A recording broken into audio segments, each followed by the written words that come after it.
இயேசு கிறிஸ்துவின் இனிய நாமத்தினால ஒவ்வொருவரையும் உங்களை வாழ்த்தி வரவேற்கிறேன். எல்லாருக்கும் லேட்டாக வந்ததால எல்லாருக்கும் சேர்த்து மகளிர் தின வாழ்த்துக்கள். ஹல்லேலூயா. மகளிராய் பிறந்தது ஏதோ தவம் அப்படின்னு சொல்லி தவம் அப்படின்னு சொல்லுவாங்க. ஆண்டவர் நம்மளை படைத்தது ஒரு பெரிய நோக்கத்தோடு. ஹல்லேலூயா. நம்ம எல்லாரையும் ஒரு குடும்பத்தில் இணைத்து வைத்திருக்கிறது ஒரு பெரிய நோக்கத்தோடு. ஆண்டவர் நம்ம ஒவ்வொருவருக்கும் ஒரு திட்டம் கொடுத்துருக்கார்.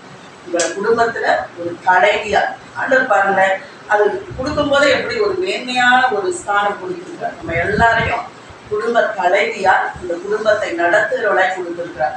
புத்தியுள்ள ஸ்திரீ தன் வீட்டை கட்டுகிறார். வீட்டை கட்டக்கூடியவர்களாக, வீட்டை நிர்ணயிக்கக்கூடியவராக, வீட்டின் காரியங்களை செயல்படுத்தக்கூடிய அந்த மேன்மையான திறனோடு பெண்கள் எல்லாரையும் ஆண்டவர் படைத்திருக்கிறார். அதுல செயல்படும். ஆண்டவர் ஒரு காரியத்தை நம்ம வேலை சொல்றாருன்னா அதை தான் கேட்ச் பண்ணி, நான் புத்தியுள்ள ஸ்திரீ, நான் வீட்டை கட்டுவேன். ஹல்லேலூயா. உங்க வாழ்க்கையில வீட்டை கட்ட முடியாத சூழ்நிலைகள் எது வந்தாலும் இந்த வார்த்தையை முன் வச்சுக்கணும். ஆண்டவரே, நீங்க சொல்லியிருக்கீங்க, என் வீடு வீழ்ந்து போகாது, என் வீடு பாழா போகாது, என் வீடு குறைஞ்சு போகாது, நான் கட்டுவேன். ஏன்னா நீங்க அந்த வார்த்தையை கொடுத்துருக்கீங்க அப்படின்னு சொல்லி நீங்க ஒவ்வொருவரும் எழுதுங்க. ஹல்லேலூயா. கர்த்தர் நல்லவரும் நன்மை செய்கிறவரும் மாற்றிருக்கிறார். ஹல்லேலூயா. நம்ம ஆண்டவர் எப்பயுமே பெரிய காரியங்களை பேசுகிற தேவன், பெரிய திட்டங்களை தருகிற தேவன், பெரிய தரிசனங்களை தருகிறார். ஆண்டவர் பேசினா எப்பயும் எப்படிதான் பேசுவார்? பெருசா தான் பேசுவார். அவருக்கு சின்னதா பேசவே தெரியாது. ஏன்னா அவர் ஒருவராய் பெரிய அதிசயங்களை செய்கிறார். பெரிய காரியங்களை தான் பேசுவார். ஹல்லேலூயா. ஆண்டவர் அந்த பெரிய காரியங்கள் பேசும்போது எப்படி இருக்குன்னா, ஸ்டார்டிங் அது பெருசா தெரியாது. ஆனா ஆரம்பிக்கும் போது எப்படி ஆரம்பிப்பார்? சின்னதாக தான் ஆரம்பிப்பார். ஆனா அதை பெரிதாய் முடிப்பார். ஸ்டார்டிங் பார்க்கும்போது அது பெருசா தோன்ற மாதிரி இருக்காது. ஆனா அதோடைய நன்மைகள் பெரியதாதான் கட்டாயம். ஹல்லேலூயா. ஆபிரகாமுடைய வாழ்க்கையில என்ன பேசுறாரு? இந்த ஜாதிகளுக்கு தகப்பனாக்குவே சொல்றாரு. ஆனா ஒரு பிள்ளை கூட இல்லை. ஆனா அந்த ஜாதிகளுக்கு தகப்பனாக்குவேன்னு சொன்னோன்னே 100 பிள்ளைகளை கொடுத்து பெரிய திட்டத்தை போட்டு ஆண்டு செய்யலாம். ஒரு பிள்ளை மூலம்தான் அந்த திட்டத்தையே அவர் வைத்திருந்தார். எப்பயும் அவர் பெரிய காரியங்களை பேசுவார், ஆனா சிறிதாய் ஆரம்பிப்பார். ஹல்லேலூயா. அந்த திட்டத்தோடு நம்ம இணைந்து செயல்படணும். இன்றைக்கு அதை தான் நான் உங்களுக்கு சொல்லிக் கொடுக்க விரும்புகிறேன். அவர் பெரிய திட்டத்தை போட்டோன்னா நம்மளுக்கு என்ன ஆகும்? இதெல்லாம் என்னால முடியாது, இது என்ன இவ்வளவு பெருசா பேசுறாரு, இவ்வளவு பெரிய காரியங்களை நம்ம கெப்பாசிட்டிக்கு எடுத்து அந்த கீழே இறக்கி கொண்டு வந்துடக்கூடாது. ஏண்டவர் எப்பயுமே நம்ம கெப்பாசிட்டிக்கு ஏற்ற மாதிரி பேசவே மாட்டார். அவருடைய கெப்பாசிட்டிக்கு ஏற்ற மாதிரி பேசும். இப்போ ஜாஷுவா கிட்ட ஒரு சாக்லேட் அள்ள சொன்னா எப்படி அழுவான்? அவன் கைக்கு 4 சாக்லேட் எடுப்பான். ஆண்ட்ரூ அள்ள சொன்னா அவன் கைக்கு ஏற்ற மாதிரி. அலெக்ஸ் பிரதர் அள்ள சொன்னா அவருடைய.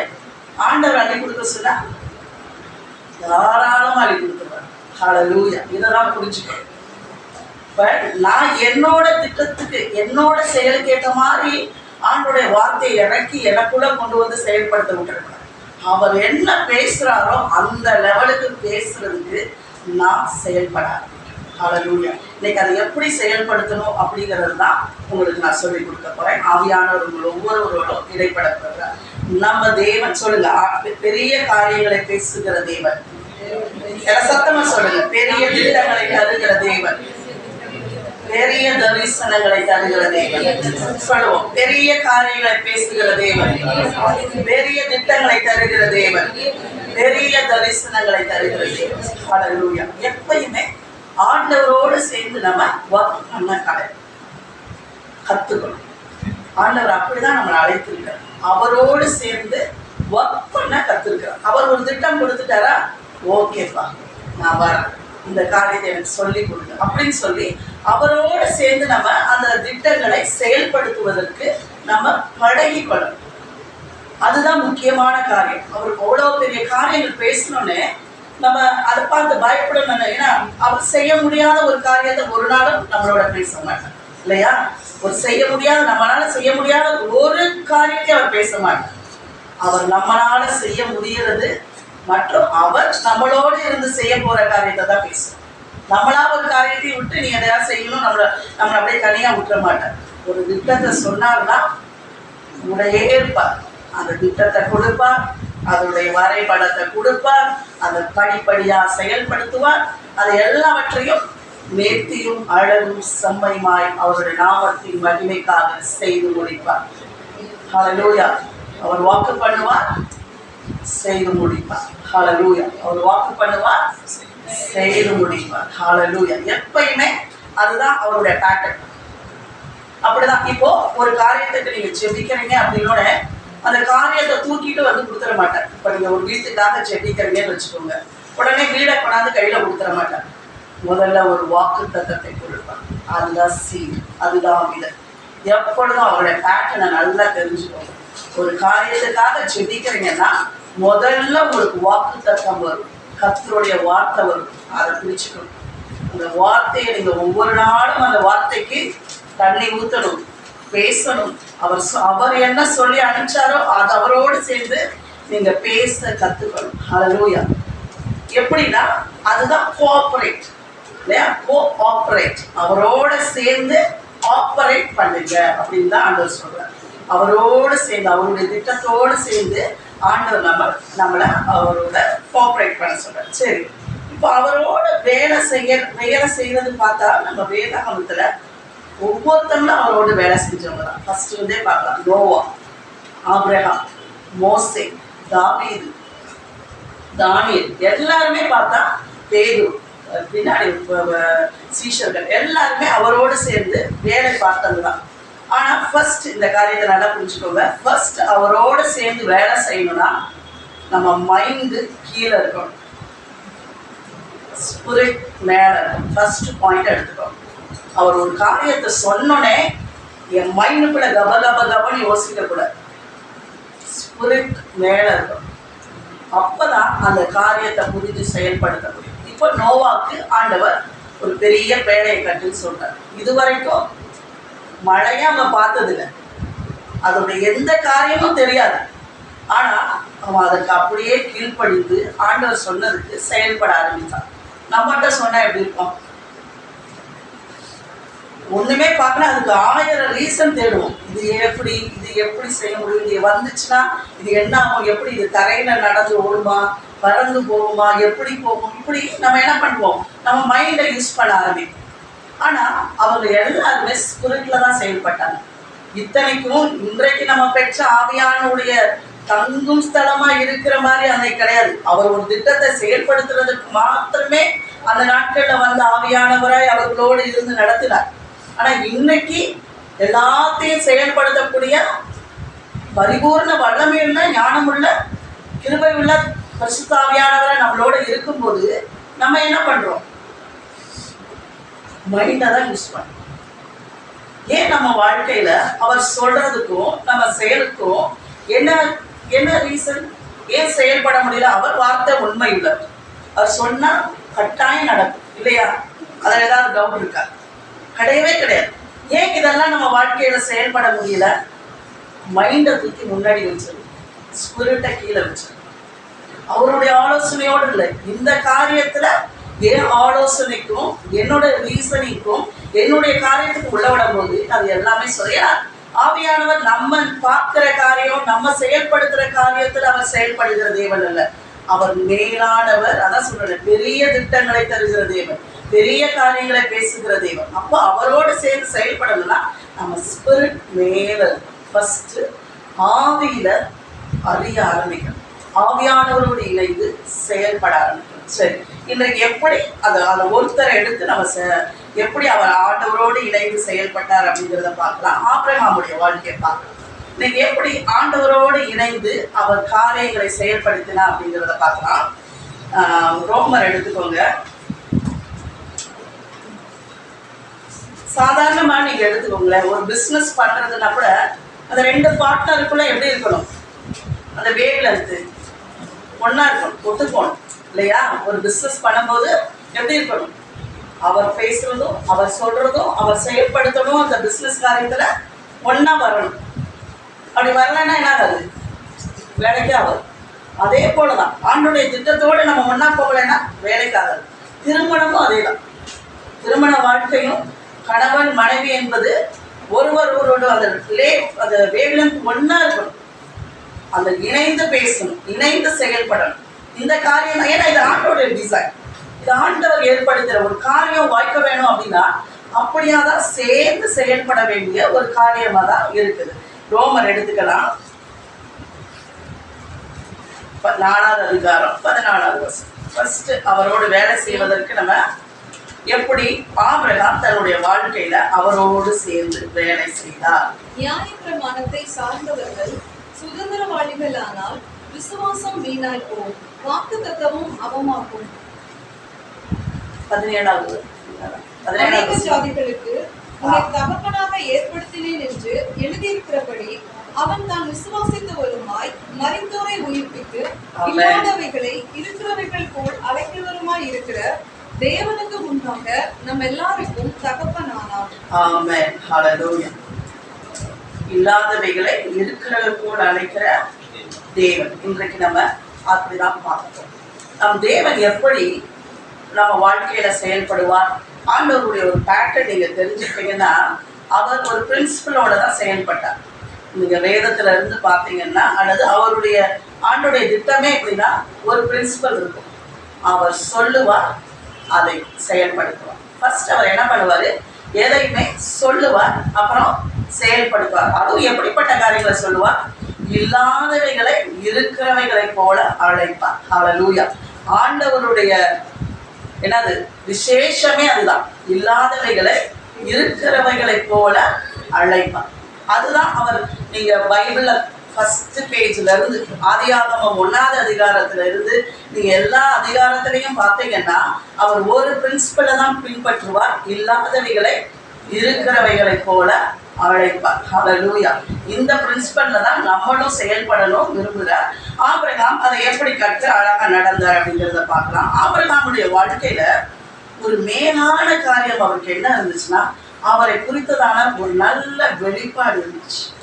தேவனை குறித்த ஒரு நல்ல வெளிப்பாடு இருந்துச்சு. ஆனா ஃபர்ஸ்ட் ஸ்டார்டிங்ல இருந்துச்சா, கிடையவே கிடையாது. அவரும் நம்மளை போல ஒரு புறஜாதியில இருந்துதான். இப்ப நம்ம எல்லாரும் ஆண்டவரை அறியாத மக்களா இருந்து ஆண்டவர் நம்மளை தொடும்போது ஒரு நாள் நம்ம எல்லாரும் தேவனை அறிந்து வந்தோம். ஆபிரகாம் ஆண்டவர் என்ன பண்றாரு, புறஜாதியில இருந்து அழைக்கிறாரு. உன் இனத்தை விட்டு, உன் ஜாதியை விட்டு, உன் தேசத்தை விட்டுட்டு என்ன பண்ணுவான், புறப்பட்டு வா, நான் உன்னை பெரிய ஜாதியாக்குவேன். அப்புறம் என்ன சொல்ற, உன்னை ஆசீர்வதிப்பேன், உன் பேரை பெருமைப்படுத்துவேன், நீ ஆசீர்வாதமா இருப்பாய், நீ ஆசீர்வதிக்கிற ஆசீர்வதிக்கப்பட்டிருப்பார்கள், நான் சபிக்கிறவர்கள் சபிக்கப்பட்டிருப்பார்கள், உனக்குள்ள உன் வம்சத்துக்குள்ள உலகம் முழுவதும் சந்ததி தான் ஆசீர்வதிக்கப்பட்டிருக்கும், உனக்குள்ள இருந்துதான் சந்ததி தோன்றும் அப்படின்னு சொல்லி ஆண்டவர் என்ன பண்றாரு, அவனை அழைக்கிறாரு. அவனை அழைக்கும் போது அவன் எப்படிப்பட்டவனா இருக்கிறான், ஒரு பிள்ளை கூட கிடையாது. அவர் சொல்ற பெரிய திட்டத்துக்கும் ஆபிரகாமுடைய வாழ்க்கைக்கும் எந்த சம்பந்தமும் கிடையாது. பெரிய ஜாதியாக்குறதுக்கு வழி கிடையாது, பேராக்குறதுக்கு வழி கிடையாது, எந்த ஒரு நன்மைக்கும் அங்க எதுவுமே கிடையாது. ஆனா தேவன் பெரிய திட்டங்களை சொல்றார், பெரிய தரிசனத்தை சொல்றார். ஆனா அவன் வாழ்க்கையில உடனே என்ன பண்றான், கிளம்பி வரான்.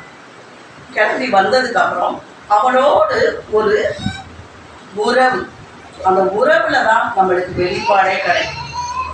ஃபர்ஸ்ட் உடனே இப்ப இல்லாதவர்களை இருக்கிற போல் அழைக்கிற தேவன், மரித்தோரை உயிர்ப்பிக்கிற தேவன் அப்படிங்கிறது அவனுக்கு ஆண்டவரை பார்த்தோன்னே கிடைச்ச வெளிப்பாடு கிடையாது. அவன் வாழ்க்கையில தேவனோடு இணைந்து ஒரு வாழ்க்கை வாழ்ந்தான். அவனை 12வது அதிகாரத்துல அழைக்கிறாரு. 22வது அதிகாரம் வரைக்கும் ஆபிரகாமுடைய முழு ஸ்டோரியும் பகுதி பகுதியா சொல்லப்பட்டிருக்குது. ஒவ்வொரு அதிகாரத்திலும் அவனை விசிட் பண்றார், அவனை சந்திக்கிறார், அவனோட மைண்ட் செட்டை மாத்துறார். ஏன்னா அவன் மைண்ட் செட்ல இருந்து தான் எல்லாத்தையும் பார்க்கிறான். ஸ்பிரிட் கேப்சர் பண்ணணும், அந்த லெவலுக்கு கொண்டு வரணும். ஆனா அந்த மைண்ட் செட்டுக்குள்ள ஆண்டவர் கிரியை செய்ய ஆரம்பிக்கிறார். அவனோட சேர்ந்த பேச்ச பேச ஆரம்பிக்கிறார். அவனோட என்ன பண்றாரு, வாழ்க்கைய மாற்றுகிறதற்கான ஒவ்வொரு தடையும் விசிட்டேஷன் வருது. நீங்க அப்ப நான் நிறைய காரியங்கள் அந்த விசிட்டேஷனை எழுதினேன். கிட்டத்தட்ட 9 விசிட்டேஷன் நடந்துச்சு. ஆண்டவர் ஆபிரகாமோட 9 தடவை ஃபர்ஸ்ட் என்ன பண்றாரு, தனிப்பட்ட விதத்துல அவருக்கு வாக்குத்தத்தம் கொடுக்கிறார். அப்புறம் உன் சந்ததிக்கு இந்த தேசத்தை கொடுப்பேன் அப்படின்னுட்டு 12வது அதிகாரத்துல என்ன பண்றாரு, வந்து அவனோட பேசுகிறார். அப்புறம் அந்த கொடுப்பேன்னு சொன்ன இடத்துக்கு மறுபடியும் அந்த இடத்துல அழைச்சிட்டு போய் நீ வடக்கையும் கிழக்கையும் மேற்கையும் நடந்து பாரு அப்படின்னு சொல்லிட்டு அவரை வந்து நடக்க வைக்கிறார்.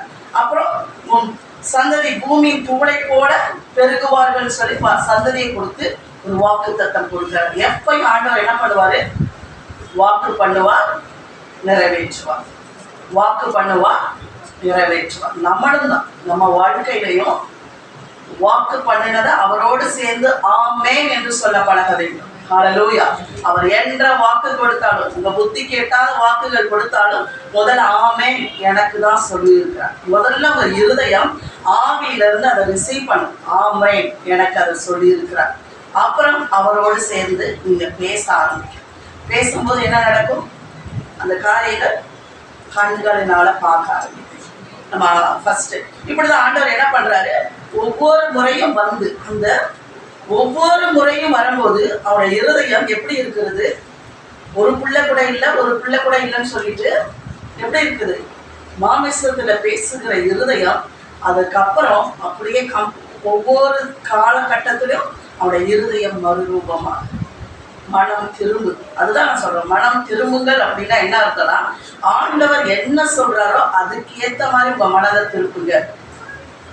அவருடைய ஒவ்வொரு திருப்பமும் இப்படி இருந்தவன் ஒவ்வொரு காலகட்டத்துக்கும் இப்படியே திரும்பி திரும்பி திரும்பி திரும்பி அவருடைய அந்த தரிசனத்துக்கு நேராக, அவர் சொன்ன அந்த திட்டங்களுக்கு நேராக அவனுடைய இருதயம் திருப்பப்பட்டது. அப்பதான் அவன் சொல்றான், இல்லாதவைகளை இருக்கிறவைகளை போல அழைக்கிறதே, மரித்தோரை உயிரோடு எழுப்புகிற தேவன் அப்படிங்கிற வெளிப்பாடு எப்ப கிடைச்சிச்சு? அவரோடு இருக்கிற உறவன். ஹல்லேலூயா. நம்மளையும் ஆண்டவர் அழைத்து ஒரு உறவுல நடத்தி வந்துகிட்டே இருக்கிறார் இல்லையா? நம்மளும் அவரோட சந்தித்த நாள்ல இருந்து ஒவ்வொருத்தவங்களுக்கும் ஒரு காலகட்டங்கள் இருக்கு. 10 வருஷம் இருக்கலாம், 20 வருஷம் இருக்கலாம், 30 வருஷம் இருக்கலாம், 5 வருஷம் இருக்கலாம். ஆனா அப்போ அந்த காலங்களில் நீங்க என்ன புரிஞ்சுக்கொள்ளணும்? அவர் எப்படியாய் உங்களை நடத்துகிறார், அவரை குறித்துதான் வெளிப்பாடு உங்களுக்கு வர வேண்டும். அந்த வெளிப்பாடு தான் என்ன பண்ணலாம்? எல்லா நன்மைகளையும் பெற்றுக்கொள்ள உங்களை உறுதிப்படுத்தும். ஹல்லேலூயா. தேவனை குறித்ததான அந்த வெளிப்பாடு தான் அவர் சொன்ன வார்த்தையை உங்களால நம்ப வைக்கும். இல்லாட்டினா நீங்க நம்மளுக்கு அந்த காரியத்துல நம்மளால என்ன பண்ணவே முடியாது, நிற்கவே முடியவே முடியாது. அவர் பெரியவர், அவர் சொன்னா செய்வார் அப்படின்னு எனக்குள்ள பர்சனலா அந்த வெளிப்பாடு வர வேண்டும். ஆண்டவர்கிட்ட கேளுங்க, ஆண்டவரே எனக்கு அந்த வெளிப்பாட்டின் ஆவியை தாருங்க, எனக்கு வெளிச்சம் தாருங்க. உங்களுடைய ஜெபம், ஃபர்ஸ்ட் ஜெபம் இதுவாதான் இருக்கும். எப்பொழுதும் உண்மை நான் அறியனுராச்சா, உடைய வழிகளை நான் அறியனுராச்சா, நீர் எப்படி என்னை நடத்துகிறீர் என்பதை நான் புரிந்து கொள்ள வேண்டும். ஃபர்ஸ்ட் நம்ம அவரோடு சேர்ந்து ஒர்க் பண்ணணும்னா அவர் எப்படி என்னை நடத்துகிறார் என்ற வழியை நம்ம புரிந்து கொள்ள வேண்டும். இது ரொம்ப ரொம்ப முக்கியம். ஃபர்ஸ்ட் நம்ம மைண்ட் செட் கீழே இருக்கணும். நம்ம மைண்ட் செட் மேலே இருக்கிற வரைக்கும் அவருடைய வழிகளில் அவருடைய பூரணத்துக்குள்ள நம்மளால போகவே முடியாது. அடுத்து அவர் எப்படியாய் நடத்துகிறார் அப்படிங்கிறத நம்ம என்ன பண்ணணும்? புரிய ஆரம்பிக்கும். அவர் நடத்துகிறத புரிய ஆரம்பிக்கும். நீங்க அவரோட ஒரு உறவுல நடத்த ஆரம்பிங்கிற, அவரோட பேசி அவரை ஒரு காரியத்தை நம்மளோட செயல்படுத்துகிற காரியத்தோட நீங்க செயல்பட ஆரம்பிக்கிற, உங்க வாழ்க்கையில அந்த திட்டங்கள் புரிய ஆரம்பிக்கும். ஃபர்ஸ்ட் அதுல எல்லாமே எப்படி இருக்கும்? குழப்பமா தான், ஒண்ணுமே புரியாது. ஏன் என்னை இந்த வேலைக்கு கொண்டு போறாருன்னு புரியாது, ஏன் இந்த பிசினஸ் செய்ய வைக்கிறான்னு புரியாது, ஏன் திருமணம் இந்த மனுஷன் கூட எனக்கு இது நடத்தி வச்சாருன்னு தெரியாது, இந்த மனுஷன் கூட போய் ஏன் எனக்கு திருமணம் பண்ணாரு, எல்லாமே குழப்பமா தான் இருக்கும். எதுவுமே உங்களுடைய வாழ்க்கையில ஃபர்ஸ்ட் பண்ணும்போது தெரியாது. ஆனா அவரோடு ஆண்டவரே நீங்க எது செஞ்சாலும் என் வாழ்க்கையில நன்மைக்கு தான் செய்வேன், நான் இணைந்து கொள்கிறேன், நீர் என்னை எப்படியாய் நடத்த சுத்தமா இருக்கிறீரோ அதோடு நான் இணைந்து கொள்கிறேன்ட்டு அவரோட சேர்ந்து இணைய ஆரம்பிக்கிறேன். அவருடைய சத்தத்தை அடுத்து கேட்க ஆரம்பிக்கிறேன். என் நாடுகள் என் சத்தத்தை கேட்கும். உங்கள் திருமணத்தை குறித்ததான, உங்கள் குடும்பத்தை குறித்ததான திட்டத்தை வெளிப்படுத்துவார். உங்க தனிப்பட்ட விதத்துல உங்க வாழ்க்கையை குறித்ததான திட்டத்தை வெளிப்படுத்துவார். உங்க பிள்ளைகளுடைய வாழ்க்கையை குறித்த திட்டத்தை வெளிப்படுத்துவார். பரலோகத்தின் திட்டங்களை வெளிப்படுத்துவார். இந்த பூமியில நடக்க போற திட்டங்களை குறித்து வெளிப்படுத்துவார். ஹல்லேலூயா. இதெல்லாம் உடனே வராது. இதெல்லாம் அவருடைய உறவுக்குள்ள போக போக போக தான் வரும். ஆபிரகாமுக்கு இப்படிதான் ஸ்டார்ட் ஆயிடுச்சு. அதை மறுபடியும் வாசிக்கலாம், எல்லாம் சேர்ந்து வாசிக்கலாம். ரோமர் 4:17 எடுத்துக்கோங்க. எல்லாம் சபையா சிஸ்டம் வாசிப்பாங்க, அப்புறம் மறுபடியும் சேர்ந்து வாசிப்பாங்க. அநேக ஜாதிகளுக்கு உன்னை தகப்பனாக ஏற்படுத்தினேன் என்று எழுதியிருக்கிறபடி அவன் தான் விசுவாசித்த வருமாய் மரித்தோரை உயிர்ப்பித்து இல்லாதவைகளை இருக்கிறவைகளைப் போல் அழைக்கிறவருமாய் இருக்கிற தேவனுக்கு முன்பாக நம்ம எல்லாருக்கும் தகப்பனானான். ஆமென். எல்லாருக்கும் அவன் ஆண்டவர் ஒரு எக்ஸாம்பிளா வச்சிருக்கிறார். எதுக்கா? எப்படியா? இல்லாதவைகளை இருக்கிறவை போல அழைக்கிறவரும் மரித்தோரை உயிர்ப்பிக்கிறவரும் அப்படிங்கிற ஒரு வெளிப்பாட்டை பெற்றவனுக்கு ஆண்டவர், வெளிப்பாட்டை பெற்ற ஒருவருக்கு ஆபிரகாம ஒரு காரியமா அவர் வைக்கிறேன் அப்படின்னு சொல்றாரு. அதுதான் நான் ஃபர்ஸ்ட் ஸ்டார்டிங்லேயே சொன்னேன். ஆண்டவர் ஸ்டார்டிங்ல என்ன சொல்றாரு? உன்னை ஏற்படுத்தினேன், சகல ஜாதிகளுக்கு முன்னை என்ன பண்ணாரு? அநேக ஜாதிகளுக்கு உன்னை தகப்பனாக ஏற்படுத்தினேன். அவர் எப்பயுமே ஃபினிஷ்டு ப்ராடக்டை தான் சொல்லுவார். அவர் முடிக்கப்பட்ட ஒரு காரியத்தை தான் சொல்லுவார். ஏற்படுத்திட்டேன். அவர் இனிமேல் ஆபிரகாமை கூப்பிட்டு ஒரு திட்டத்தை அவன் கையில கொடுத்து செயல்படுத்துறதுக்காக கிடையாது. ஏற்கனவே அது எப்போ உண்டான திட்டம்? உலக தோற்றத்துக்கே உண்டான திட்டம். ஹல்லேலூயா. ஆபிரகாம் பிறக்கிறதுக்கு முன்னாடியே ஆண்டவர் இந்த உலகத்தை படைக்கும் போதே ஆபிரகாம் மேல என்ன பண்ணாரு? ஒரு திட்டத்தை வச்சார். அதே போலதான் அந்த உலகம் படைக்கிறதுக்கு முன்னாடியே நம்ம மேல என்ன வச்சிருக்கிறார்? ஒரு திட்டம். நான் பிறந்ததப்ப இல்லை, எங்க அம்மா கிட்ட இருந்து நான் பிறந்து வந்த போது எனக்கு திட்டம் கிடையாது, அல்லது இந்த பூமி உண்டாக்கப்படும் போது திட்டம் கிடையாது. இந்த பூமியெல்லாம் உண்டாக்கப்படுவதற்கு முன்னாக ஆண்டவர் என் மேல ஒரு திட்டம் வைத்திருந்தார். அந்த திட்டத்துல ஆண்டவர் அவனை இணைத்து என்ன பண்றாரு? கூப்பிடும் போது அவன் வாழ்க்கையில ஒரு தெளிவு வருது. இல்லாதவைகளை இருக்கிறவராய் அழைக்கிற தேவன். ஹல்லேலூயா. இல்லாதவைகளை அவர் என்ன பண்றாரு? இருக்கிறவராய் அழைக்கிறவர். அப்புறம் மரித்தோரை உயிர்ப்பிக்கிற தேவன். ஹல்லேலூயா. நம்ம ஆண்டவர் எப்படிப்பட்டவரா? இல்லாதவைகளை இருக்கிறவராய் அழைக்கிற தேவன். அதை நம்ம ஃபர்ஸ்ட் அதிகாரத்திலே பார்க்கலாம். ஃபர்ஸ்ட் அதிகாரம் எடுத்துக்கோங்க. ஆதிகாமம் ஃபர்ஸ்ட் அதிகாரம் எடுத்துக்கோங்க. ஆண்டவர் எப்படி பூமியை படைத்தார்? பூமியில எதுவுமே கிடையாது. இப்ப நம்ம பார்க்கிற எந்த ஒரு காரியமுமே கிடையாது. ஆண்டவர் என்ன சொன்னாரு? சொன்ன கண்டார், நல்லதென்று கண்டார். ஃபர்ஸ்ட் வெளிச்சம் உண்டாக கடவுது என்று சொன்னார். அப்புறம் என்ன பண்ணாரு? நல்லதென்று கண்டார். இதுதான் தேவனுடைய பிரின்சிபல். இல்லாதவைகளை இருக்கிறவைகள் போல அழைக்கிற தேவன். ஹல்லேலூயா. அவர் என்ன பண்ணாரு? God said, God saw. தேவன் சொன்னார், அப்புறம் நல்லதென்று கண்டார். அவ்வளவுதான். இல்லாதவைகளை இருக்கிறவைகளை போல அவர் அழைக்க ஆரம்பித்தார். எல்லா காரியங்களும் என்னாச்சு? வந்துருச்சு. ஏதாவது வரமாட்டேன்னு சொல்லிச்சா? எல்லாம் அதன் இடத்துல. ஏன்னா எங்க இருந்து புறப்பட்டு வருகிறது? எந்த அதிகாரத்திலிருந்து வருகிறது? ஹல்லேலூயா. ஆண்டவர் நம்மளை எந்த அதிகாரத்தில் வைத்திருக்கிறாருங்கிறத நீங்க நல்லா புரிந்து கொள்ளணும். ஆபிரகாமுக்கு அது புரிஞ்சு கொள்கிறது ஒரு பெரிய காரியம் தான், ஒரு கஷ்டம் தான். ஆனா இன்றைக்கு ஆவியானவர் எதுக்கு நம்மளோட இருக்கிறாருன்னு நல்லா புரிஞ்சுக்கோங்க. ஆவியானவர் வந்து வெறும் பரிசுத்த ஆவியில நிரம்பி நம்ம குதிச்சு சந்தோஷப்படுறது கிடையாது. என் வாழ்க்கையில என்னென்ன காரியம் செயல்படுத்தப்பட்டிருக்கிறது, ஆண்டவர் வாழ்க்கையில நமக்கு என்னென்ன காரியத்தை உண்டாக்கி வைத்திருக்கிறார், அதை வெளிப்படுத்துவதற்கு தான் வந்திருக்கிறார். என்னுடைய நோக்கம் என்ன? ஆதியில் ஆண்டவர் என்னை குறித்ததான சித்தம் என்ன? எப்படி நடத்தணும், ஒவ்வொரு நாளும் எப்படி நீ நடத்தப்படணும், ஒவ்வொரு நாளும் நீ எப்படி உன் வாழ்க்கையை லீட் பண்ணணும் அப்படிங்கிறத சொல்லும்படிதான் ஆவியானவரே வந்திருக்கிறார். நல்லா அவர் யூஸ் பண்ணிக்கோங்க. அவர் ஒவ்வொரு நாளும் நம்ம வாழ்க்கையை கட்டி எழுப்பும்படியாக, மறுரூபமாக்கும்படியாக, அந்த பெரிய திட்டத்தோடு சேர்ந்து செயல்படுத்தும்படியாக தான் ஆண்டவர் என்ன பண்ணியிருக்கிறாரு? நம்ம மத்தியில வந்திருக்கிறார். எனக்குள்ள என்னையவே ஆலயமாக்கிட்டார். நீங்க ஸ்டார்டிங் பாயிண்ட்ல பாத்தீங்கன்னா ஆலயம் என்கிறது என்னது கான்செப்டே கிடையாது. இருந்துச்சு, ஆண்டவர் வந்து தங்குறதுன்னு மனுஷனா தான் அது வந்து பண்ணார்.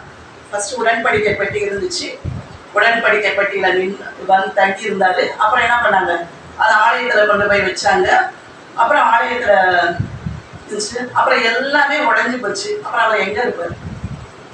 ஆலயத்தையும் உடச்சி போட்டுட்டாங்க, எல்லாமே பண்ணாங்க. ஏன்னா இது ஆண்டுடைய திட்டம் கிடையாது.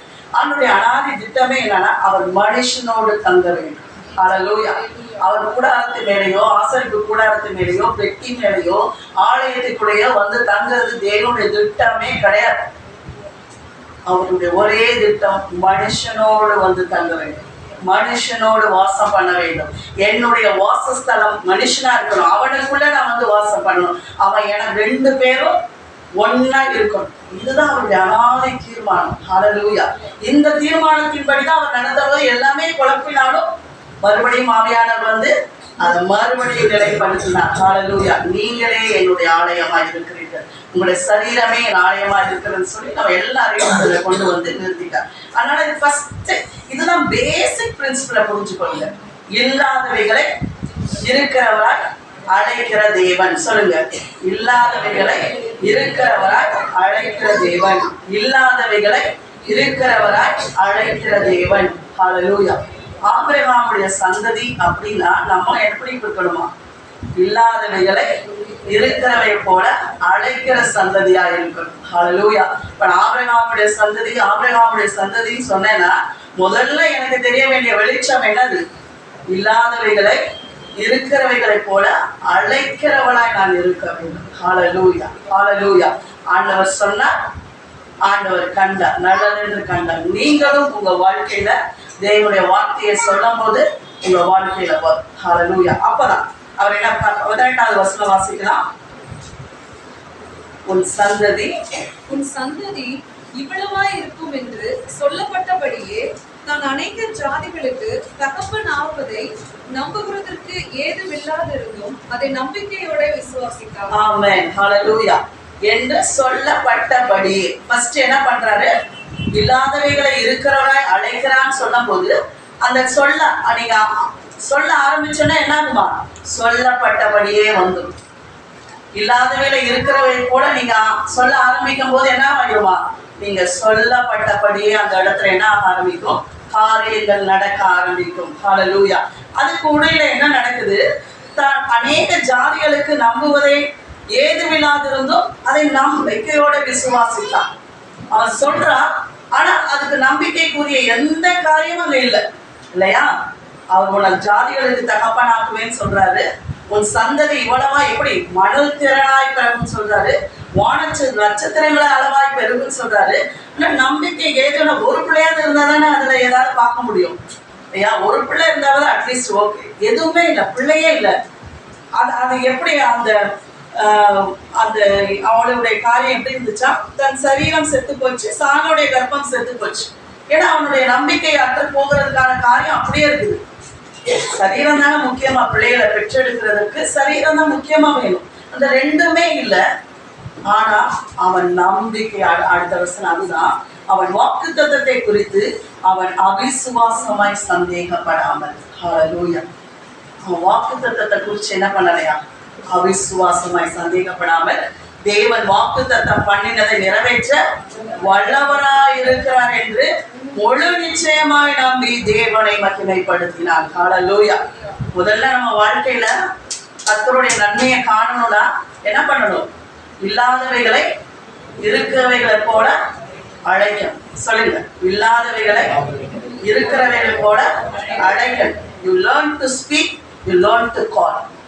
பேச கத்துக்கணும், அழைக்க கத்துக்கணும். உங்க நாவு என்ன இல்லையோ அதை குறிச்சு பேசிட்டே இருக்கக்கூடாது. ஆண்டவர் என்ன சொன்னாரோ அதை தான் பேசணும். முதல்ல உங்க லைஃப்ல ஒரு கமெண்ட் உங்களுக்கு கொடுக்கணும். சும்மா எதையாவது பேசாது, அதை இதையும் பேசிட்டு இருக்காரு. தேவன் கொடுத்த வாக்குத்தத்தத்தை குறிச்சு பேசு.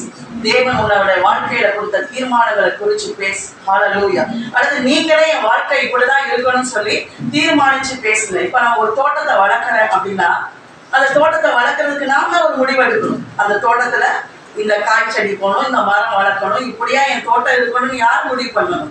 நாம் தான் முடிவு பண்ணணும். அந்த காரியத்தை செயல்படுத்தணும் இல்லையா?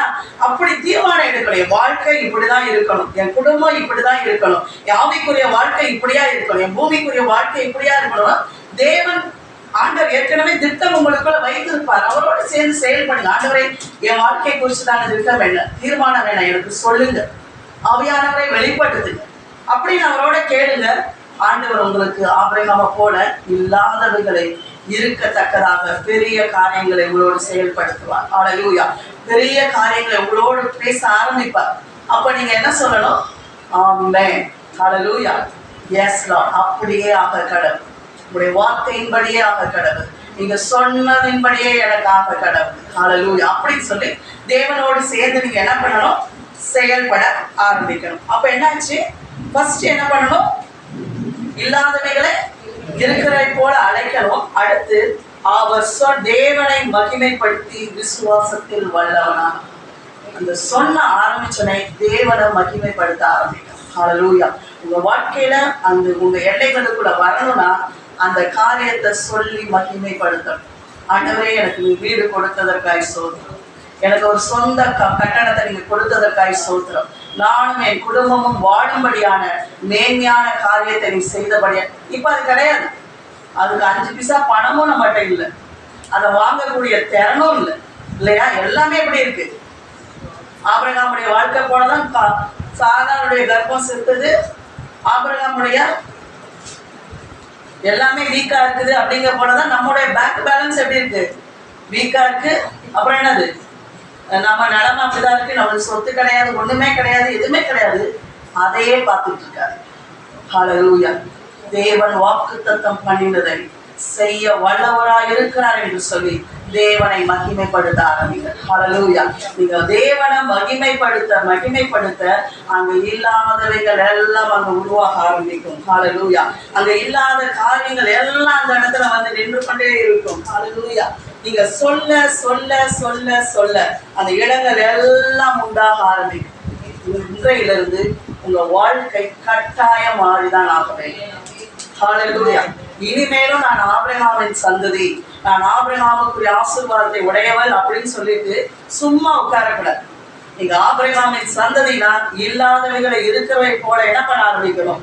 பேச ஆரம்பிக்கணும், சொல்ல ஆரம்பிக்கணும், அழைக்க ஆரம்பிக்கணும். ஹல்லேலூயா. உங்க நாவானது தேவன் அந்த அதிகாரத்தை கொடுத்திருக்கிறார். ஆண்டவர் ஜீவனையும் மரணத்தையும் நாவின் அதிகாரத்துல கொடுத்திருக்கிறார். ஹல்லேலூயா. நீங்க எதை பேசுறீங்களோ அந்த காரியம் உண்டாகும். எப்ப பாரு இல்லாதவர்களை குறிச்சு, ஏன் நம்ம வாழ்க்கையில அந்த இல்லாத காரியமே நம்மளை சுத்தி இருக்கு. இல்லைன்னு சொல்றோம், இல்லாத காரியத்துக்குள்ளே போறோம், இல்லைன்னு சொல்றோம், இல்லாத காரியத்துக்குள்ளே சுத்துறோம். என்னைக்காவது இதை உடைச்சு இல்லை இப்படி என் வாழ்க்கை இருக்க முடியாது, இப்படித்தான் இருக்க முடியும் அப்படின்னு நம்ம இந்த இடத்துக்கே வரதில்லை. ஏன்னா மைண்டு ரொம்ப சூப்பர் பவரா இருக்கு, ஸ்பிரிட் சூப்பர் பவரா இருக்கும். ஆவியில எழும்பினாதான் ஆவிக்குரிய காரியங்களை அறிய முடியும், ஆவியானவர் பேசுறத புரிய முடியும், அவர் சொல்ற திட்டத்தோட செயல்படுத்த முடியும். இப்ப என் மைண்ட்லயே இருக்கிறது, அந்த மைண்ட் செட் உள்ள பீப்புளோட பழகிறது, அவங்க பேச்சுவார்த்தைக்குள்ளேயே நான் போய் சிக்கிறது. இப்ப நீங்க மத்தவங்கள்ட்ட போய் சொல்லுங்களேன், ஆண்டவர் எனக்கு வீடு தரப்போறாங்க, லோன் போட போறியா அப்படின்னா, உங்க வீட்டுல இருந்து ஒரு சொத்து பங்கு வருதா அப்படின்னு கேட்பாங்க. ஆனா நம்ம என்ன சொல்லுவோம்?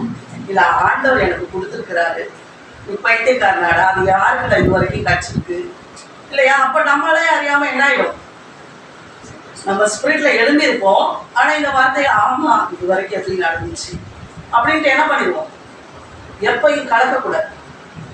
உங்களோட ஆண்டவர் பேசினாரா, அது உங்களுக்குள்ள வைக்கணும். அது தேவனோடு நீங்க பேசணும். ஆவியில எழும்பி அந்த காரியங்களை என்ன பண்ண ஆரம்பிக்கணும்? செயல்பட ஆரம்பிக்கணும். நம்மளுக்கு ஆண்டவர் வீடு, வாசல், சொத்து, சுகங்கள், அப்புறம் என்னது நன்மையான ஈவுகள் எல்லாம் போன வார்த்தையே சொல்லல, எல்லாம் அன்பேக்டு அவ்வளோ ஆண்டவர் வைத்திருக்கிறார். ஈவன் இந்த பூமி மாதிரி ஒரு 5 பூமியில இவ்வளோ பெரிய ஜனம் பெருத்தாலும் அதை கொடுக்கறதுக்கு இன்னொருத்த ஏராளம் தாராளம் இருக்குது. ஹல்லேலூயா. நம்ம தேவனோ சின்ன தேவன் கிடையாது. ஐயோ இவ்வளவு ஜனம் பெருத்துச்சையோ, பெரிய காரியங்களை அவருக்கு கேட்டு வராங்களோ, எப்படி அப்படி இன்செக்யூரிட்டி காட் கிடையாது. அவர் எவ்வளவு வேணாலும் கொடுக்கறதுக்கு அவர் பெரியவராய் இருக்கிறார், அவர் தாராளம் உள்ளவராய் இருக்கிறார், அவர் தயை பெருந்தவராய் இருக்கிறார், அவர் அன்புள்ளவராய் இருக்கிறார். ஹல்லேலூயா. ஒவ்வொருவரையும் நேசிக்கிறார். நம்ம எல்லாம் வாழ்ந்து சுகித்திருக்க வேண்டும் என்பதுதான் தேவனுடைய திட்டம், தேவனுடைய தீர்மானம், தேவனுடைய அனாதி நோக்கம். அதோடு சேர்ந்து செயல்படும். அப்ப ஃபர்ஸ்ட் என்ன பண்ணணும்? இல்லாதவைகளை இருக்கிறவரை போல அழைக்கணும். சொல்லுங்க, இல்லாதவைகளை இருக்கிறவை போல அழைப்பேன், பேசுவேன். என் வாழ்க்கையில இனிமேல் எது இல்லையோ அதை பேச மாட்டேன். எனக்கு என்ன வேணுமோ அதை குறித்து நான் பேசுவேன். ஹல்லேலூயா. உங்க வாழ்க்கைக்கு என்ன வேணும்னு பேசு. என்ன வேணும்? ஆண்டவரே, என் குடும்பத்துல சமாதானம் உண்டாக, என் அரண்மனைக்குள்ளே சுகமும், என் அலங்கத்திற்குள்ளே சமாதானம் உண்டாவதாக, சமாதானம் உண்டாவதாக. சமாதானத்தை அழைக்கிறேன். சமாதான பிரபுவுடைய ஆளுகைக்குடைய வீட்டை ஒப்பு கொடுக்கிறேன். சமாதானத்தை எடுக்கிற ஆவியை போவேன். ஜீசஸ் நேம் பேசுங்க. அந்த வல்லமை இங்க பேசும்போதுதான் என்ன ஆகும்? ஆண்டவர் பேசினா கண்டார். வெளிச்சம் உண்டாக கடவுது என்று சொன்னா வெளிச்சம் உண்டாயிடுச்சு. சமாதானம் உண்டாகணும்னு சொன்னீங்கன்னா என்ன ஆகும்? சமாதானம். நம்ம என்ன சொல்லுவோம்? எப்பப்பாரு பிரச்சனை, எப்பப்பாரு சண்டை போடுறதுதான் உன் வேலையை உடனே நம்ம ஸ்பிரிட் எழுந்திடும். நம்ம மைண்ட் என்ன ஆகும்? அதெல்லாம் கேப்சர் பண்ணும் இல்லையா? அந்த சூழ்நிலை வந்தோடனே அந்த சூழ்நிலையை குறிச்சுதான் அது டக்கு நம்ம ஏற்கனவே அதை கேப்சர் பண்ணி வச்சிருக்கோம். நிறைய மைண்டோடைய காரியம் நீங்க பாத்தீங்கன்னா ஒவ்வொரு சூழ்நிலையும் அது படம் பிடிச்சு வச்சிருக்கும். ஒரு சூழ்நிலை வந்தோன்னா எல்லாத்தையும் ரிலீஸ் பண்ணிவிடும். இப்படிதான் நடக்கும், இப்படிதான் நடக்கும், இப்படிதான் நடந்துச்சு எல்லாத்தையும் ரிலீஸ் பண்ணிவிடும். அதுதான் மைண்டை வேலை செய்யப்படுது. ஸ்பிரிட்டை தூக்கணும். ஆவியில எழுந்து இல்ல இது மாதிரி என் வாழ்க்கையில் நடக்க முடியாது. ஏன்னா அந்த மைண்ட் ஒரு பயத்தை நீங்க ஒரு இடத்துல போனோட மைண்ட் என்ன பண்ண அந்த பயத்தை போய் டக்குன்னு கேப்சர் பண்ணி உடனே ஒரு ஸ்கிரீன்ஷாட் எடுத்து நீங்க மறுபடியும் அந்த சூழ்நிலைக்குள்ள போகும்போது நீங்க யோசிக்கிறதுக்குள்ள இதெல்லாம் நின்றுடும். அப்படி நடந்துச்சு இப்படி எல்லாம் நடக்க போகுது. அது எவ்வளவு ஸ்பீட்ல நடக்கணும். இப்படி அப்படி அது கூட ரொம்ப என்னது ஜாஸ்தி. அவ்வளவு சூப்பர் பவர் நம்மளுடைய பிரைன். ஆண்டவர் அவ்வளவு அருமையா நம்மளுடைய ஆண்டவர் ஞானத்தையும் புத்தியும் நம்மளுக்கு உண்டாக்கி இருக்கிறார். அதை நம்ம எப்படி பண்ணணும்னா தேவனுடைய வார்த்தையான நிரப்பி இல்லை. தேவன் இந்த மாதிரி தான் சொல்லியிருக்கிறாரு. அவருடைய வார்த்தையால நீங்க மறுரூபமாக்கும் போது சூழ்நிலைகள் வரும்போது நீங்க இப்ப என்ன பேச ஆரம்பிச்சுருவீங்க? இல்ல சண்டை நடந்துகிட்டே இது வரைக்கும் நீங்க பேசிட்டே இருந்த காரியம் இல்ல சண்டை, யோபாரு நீ வாயை திறந்தாவே பிரச்சனை, நீ வாயை மூடு இப்படின்னு சொல்லிக்கிட்டே இருந்த காரியம் நீங்க அடுத்து இல்ல என் அரண்மனைக்குள்ளே சுகமும் என் அலங்கத்திற்குள்ளே சமாதானமும் உண்டாவதா. ஹல்லேலூயா. அதை நிலைப்படுத்துங்க. ஒவ்வொரு இடத்துலையும் நிலைப்படுத்துங்க. பேசுங்க. ஆண்டவரே இப்படிதான் உண்டாகும். இந்த சண்டை இனிமே நான் பார்க்க போகிறேன். இனி என் வீட்டுக்குள்ள இந்த மாதிரி இதுக்குரிய காரியங்களை நான் உண்டாக்க போகிறது அப்படின்னு சொல்லி நீங்க என்ன பண்ணணும்? பேச ஆரம்பிக்கணும். ஃபர்ஸ்ட் இல்லாதவைகளை இருக்கிறது போல அழைக்கணும். செகண்ட் இந்த நன்மையை நம்ம பெற்றுக்கொள்வதற்கு என்ன பண்ணணும்னா தேவனை மகிமைப்படுத்த ஆரம்பிக்கணும். சூழ்நிலைகளை பேசக்கூடாது. தேவன் செய்ய வல்லவராய் இருக்கிறார் என்று தேவனை மகிமைப்படுத்தி என்ன பண்ணானா? விசுவாசத்தில் வல்லவனானா. ஹல்லேலூயா. நம்ம வாழ்க்கையில பெரிய இடத்துக்கு அந்த மேலான இடத்துக்கு வரணும்னா என்ன பண்ணணும்? தேவனை மகிமைப்படுத்த ஆரம்பிக்கும். என் தேவன் ஒருவராய் தெரியாத அதிசயங்களை செய்கிறவர், அவரால் கூடாத காரியம் ஒன்றுமில்லை. என் தேவன் சொன்ன ஆகும், அவர் கட்டளையிட நிற்கும். அவர் ஒரு வார்த்தை சொன்னா போதும். அதுதான் அந்த 12 வருஷம் ஒரு ஸ்திரீ என்ன பண்றாங்க? எல்லாமே அவளுடைய லைஃப் எல்லாமே முடிஞ்சு போச்சு. பணம் முடிஞ்சு போச்சு, சரீரம் இதாயிடுச்சு. இன்னும் அவளுக்கு ஒரு ஹோப் இல்லை. ஆனா ஆண்டவர் வந்துட்டாரு தெரிஞ்ச உடனே அவ என்ன பண்றா? நான் போவேன், நான் தொடுவேன், சுகமாவேன் டிக்ளேர் பண்றேன். நான் போய் இயேசுவின் வஸ்திரத்தையாவது தொடுவேன். ஏன்னா அந்த கூட்டம் கிரௌடுக்குள்ள அவ போகக்கூடாது ஆக்சுவலா இல்லையா? ஸ்திரீகள் அந்த பெரும்பாடுள்ள ஸ்திரீங்கிறவங்க அவங்க வீட்டிலேயே இருக்க வேண்டிய கட்டுப்பாடு உள்ள காலங்கள். ஆனா அந்த கட்டுப்பாடை ஃபர்ஸ்ட் மீறா. அவர் சுகத்துக்காக ஆண்டவர் வந்துட்டாரு, அவர் சுகம் கொடுக்கிறாருன்னு அப்படியே தேசத்துல சத்தம் கேட்குது. அவனும் கூட கண்ணால பார்த்துருப்பா, குருடர்கள் சுகமாகிறத பார்த்துருப்பா, உடவர்கள் நடக்கிறத பார்த்துருப்பா. அப்போ அவளுக்குள்ள ஒரு நம்பிக்கை எழும்புது. தான் இல்லாத வாழ்க்கைக்குள்ள பேச ஆரம்பிக்கிறான். சுகத்தை குறிச்சு பேச ஆரம்பிக்கிறான். என்ன பண்றா? நான் போவேன், அவர் சரீரத்தை தொடுவேன், சுகமாவேன். சுகத்துக்கு இதுதான் சீக்ரெட். ஒரு நம்மளுக்கு ஏற்கனவே அங்கே ஒரு சாட்சி இருக்கு. இப்போ ஆபிரகாம் எடுத்தேன்னா மரித்தோரிலிருந்து எழுந்ததுக்கு அவருக்கு ஏதாவது ஒரு சாட்சி அங்கே இருந்துச்சா? ஒண்ணுமே கிடையாது இல்லையா? இப்போ நம்மளுக்கு மரித்தோரிலிருந்து எழுந்ததுக்கு அவ்வளோ சாட்சி இருக்கு. 4 நாள் புதஞ்சா கூட மறுபடியும் தூக்கிட்டு ஆண்டவர் கொண்டு வந்துருவாருன்னு சொல்றதுக்கு ஒரு சாட்சி இருக்கு. அவனுக்கு முன்னாடி ஒரு விட்னஸ் இருக்கு. ஆனா அவனுக்கு இல்லை. ஆனா அதையே நம்பக்கூடியவனா இல்லை. அதனாலதான் அவன் தன் பிள்ளைய வைக்கும் போது அவன் எந்த ஒரு சலப்பும் இல்லாம வச்சு அவர் பலி செலுத்தும் போது அவனுக்கு எந்த மனசுல ஒரு பயம் இல்லை. என் பிள்ளை செத்து போவான்னு அவனுக்கு தெரியவே தெரியும். என் பிள்ளை உயிரோடு எழும்பும். ஹல்லேலூயா, ஹல்லேலூயா. ஆண்டவர் உயிர் பிச்சை கொடுக்கும் போது அவனுக்கு எவ்வளவு சந்தோஷமா இருந்திருக்கும். ஏன்னா அதை விசுவாசிச்சு அவன் பேச ஆரம்பிச்சான்.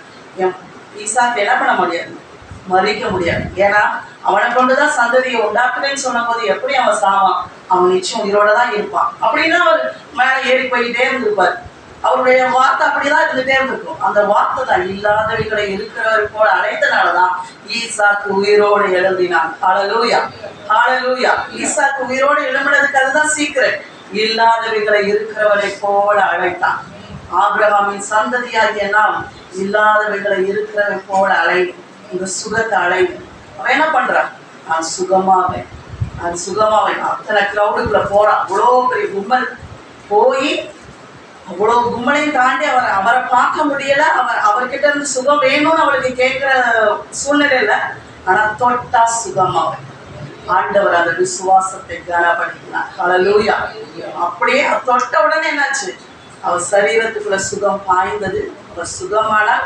அவருடைய அடுத்த பயத்தையும் ஆண்டவர் என்ன பண்ணாரு? நீக்கினார். எல்லாருக்கும் முன்னாடி அவளை கொண்டு வந்து, ஏன்னா அவள் ஒதுக்கப்பட்ட ஸ்திரீயா இருந்தா, இது வரைக்கும் தேசமே அவளை ஒதுக்கிதான் வச்சிருந்துச்சு. ஏன்னா பெரும்பாடுள்ள ஸ்திரீ அப்படிங்கும் போது அவ ரொம்ப வருஷமா அதிலே இருந்தனால அவளால என்ன அது தேசத்துக்குள்ள வர முடியல, இந்த ஜனங்களோட பழக முடியல. அவ எதுவுமே நார்மல் லைஃப் அவளால வாழ முடியல. அந்த நார்மல் லைஃபுக்கு ஆண்டவர் அவள் மேல என்ன பேசினார்? உன் வேதனை நீங்கி நீ சுகமாய் நீ சமாதானத்தோட போ. ஹல்லேலூயா. ஆண்டவர் வாயில இருந்து என்ன வந்துச்சு? நீ சமாதானத்தோட போ. ஏன்னா அவங்க வாழ்க்கையில சமாதானமே இல்லை. இதே தான் அவளுக்கு குழப்பமா இருந்துச்சு. அடுத்து அவள் லைஃப் நிச்சயம் மாறிடும் இல்லையா? ஆண்டவர் வாயில இருந்து புறப்பட்டனே அவன் என்ன பண்ணுவான்? நான் சமாதானத்தோடு வாழ்வேன், நான் சமாதானத்தோடு வாழ்வேன். எப்ப ஆண்டுடைய வார்த்தை வந்த உடனே ஆமென், எஸ், அப்படியே ஆக, அப்படியே நீங்க சொல்லுங்க. ஆண்டவர் எதை குறிச்சு பேசும்போது உடனே ஆண்டவர் நம்ம வாழ்க்கையில நீங்க எப்படி ஆண்டவர்கிட்ட இருந்து அந்த வாக்குகளை பெற்றுக்கொள்ளணும்னா, தேவ சமூகத்துல போய் நல்ல அந்நிய பாஷையில ஜெபிச்சு எப்படி வாக்குத்தத்தங்களை பெற்றுக்கொள்ளணும்னா, வேதத்தை எடுத்து வாசிங்க. பெரிய சீக்கிரட்டே கிடையாது. உங்களுக்கு தான் பேசுவார், இவங்களுக்கு தான் வாக்கு கொடுப்பார். தேவன் எல்லோரோடும் சேர்ந்து ஒர்க் பண்ண விரும்புகிறார். ஹல்லேலூயா. ஆண்டவர் ஒருவரையும் ரிஜெக்ட் பண்ண கிடையாது. ஒரு வேலை ஸ்தலம் வேணா மனுஷனை ரிஜெக்ட் பண்ணலாம். நீ எனக்கு ஏற்ற மாதிரி வேலை செய்ய மாட்டேங்கிற, என்னோட நார்ம்ஸ் அண்ட் கண்டிஷன்ஸ்க்கு நீ வர மாட்டேங்கிற, அப்படின்னு டார்கெட்டுக்கு வர மாட்டேன்னு அவன் வேணா நம்மளை ரிஜெக்ட் பண்ணலாம். ஆனா ஆண்டவர் நம்ம ஒவ்வொருவரோட ஒர்க் பண்ண விரும்புகிறார். ஹல்லேலூயா.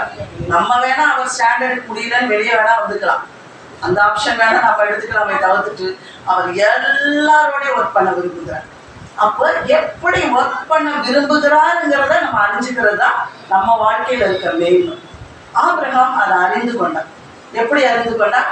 இல்லாதவைகளை இருக்கிறவைகளை போல அழைக்கிற தேவன் என்கிறத தன்னோட இப்படிதான் ஒர்க் பண்ண விரும்புகிறார் என்பதை அவன் அறிஞ்சுக்கொண்டார். ஹல்லேலூயா.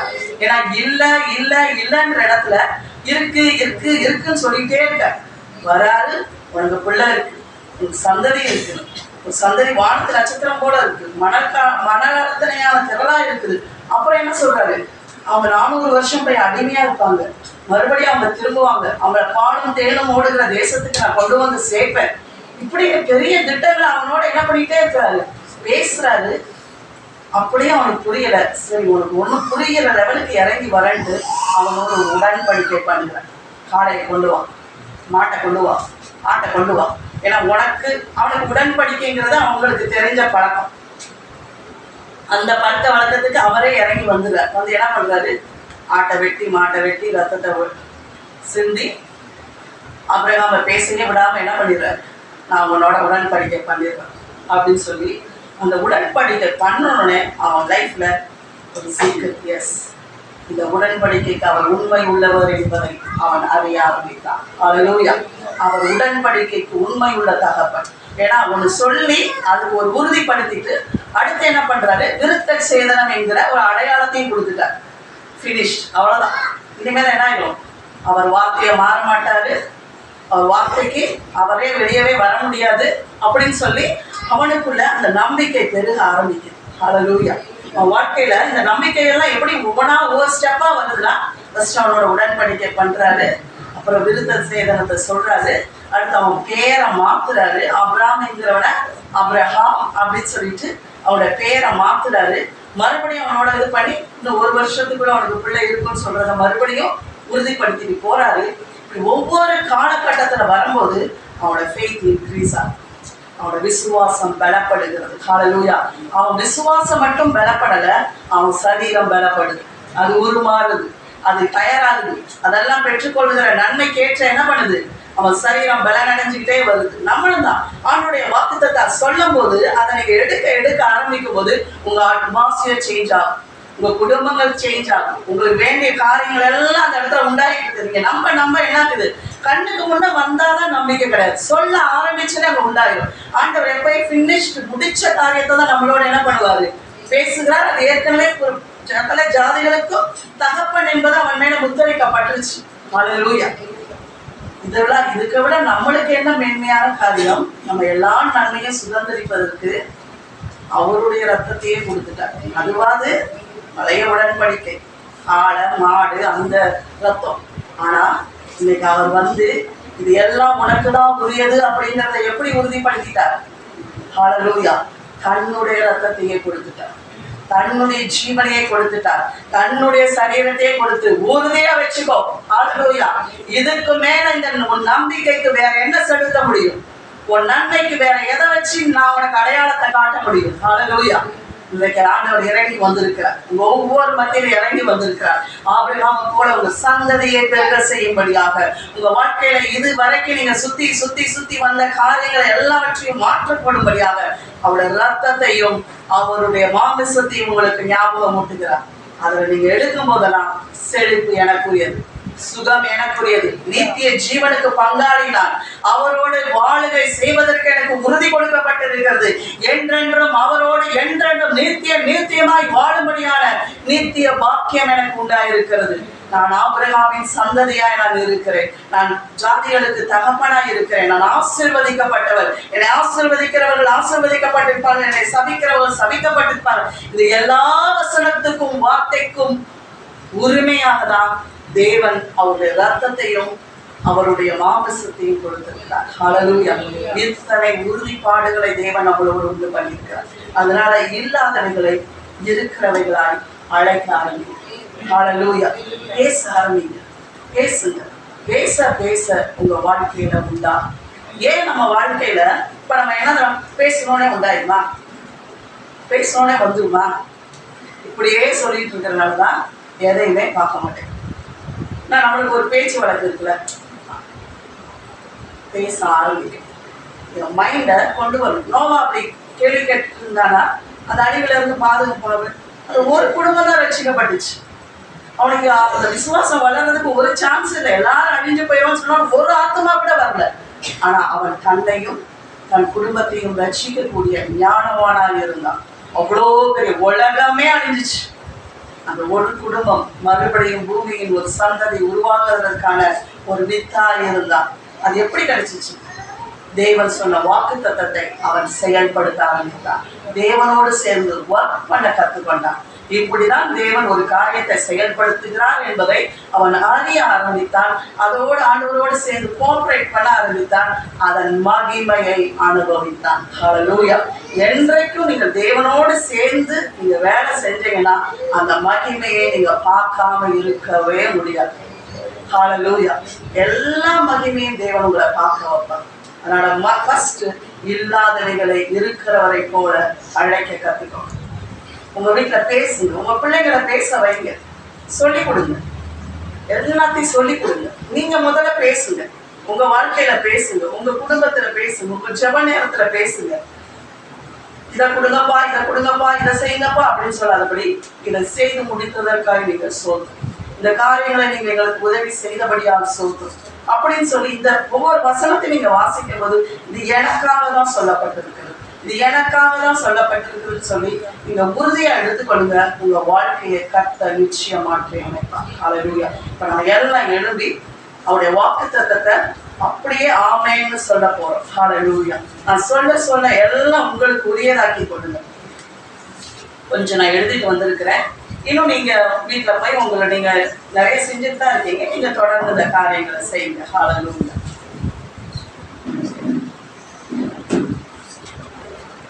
எல்லாம்